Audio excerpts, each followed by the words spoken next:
Thank you, Mr. Chairman, and thank you, Mr. Pekoske, for being with us today. It's good to see you again. Sure. Your office is always accessible and works very well whenever we reach out, so thank you for your leadership. So discussing budget, we have obviously difficult decisions to make in Congress to protect the people's treasure.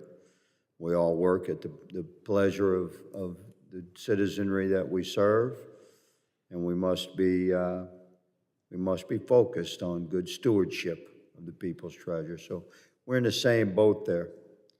So on the one hand, I recognize that our nation carries crippling debt. This must be addressed, and very few of us here would argue that the size and scope of the United States federal government was too small in 2022. So we have to make difficult budget decisions, but we're not going to do it at the cost of an American citizen's pay that has been adjusted appropriately to be relatively equivalent to their colleagues in a similar position in another division of government. So it's a moment when we stand united, I believe, on both sides of the aisle to find a way forward there to protect your TSA workers' pay increase.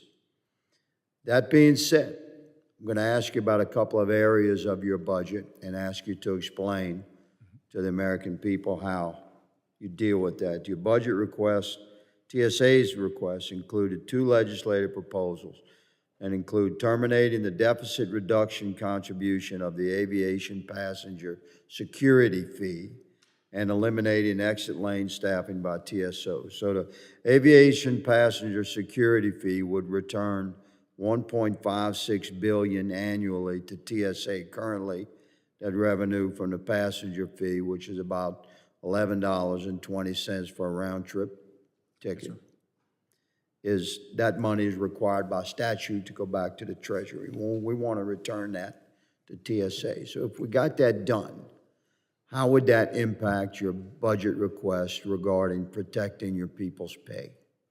Yes, sir. The number correct, $1.56 billion in fiscal '24.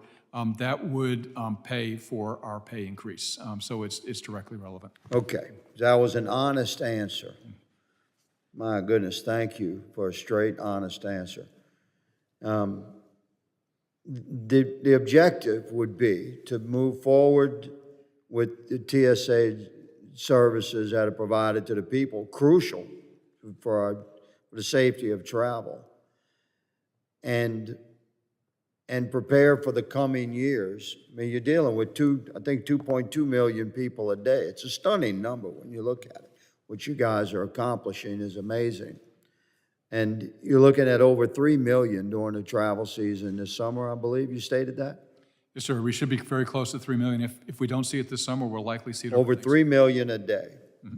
So as we look over the next decade, which is the way things are done with budgets up here, we look at 10 years of expense. What kind of volume, from your perspective, could we look at per day in 5 or 10 years through TSA?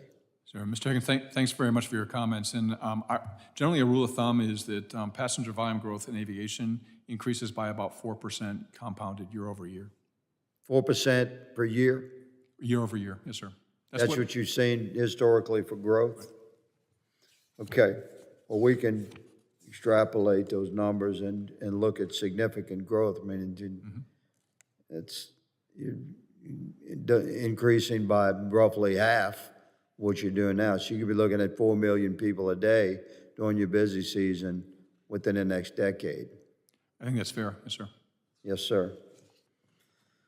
Well, I must say that your office has been excellent to work with. Thank you. And we have challenges for budget decisions to make, but I feel quite confident that we'll be able to maintain and grow the capabilities of TSA and protect your workers' pay raise, and at the same time address the seemingly never-ending growth of the size and scope and expense of the federal government. Be more efficient and take care of our people. Mr. Chairman, my time has expired and I yield.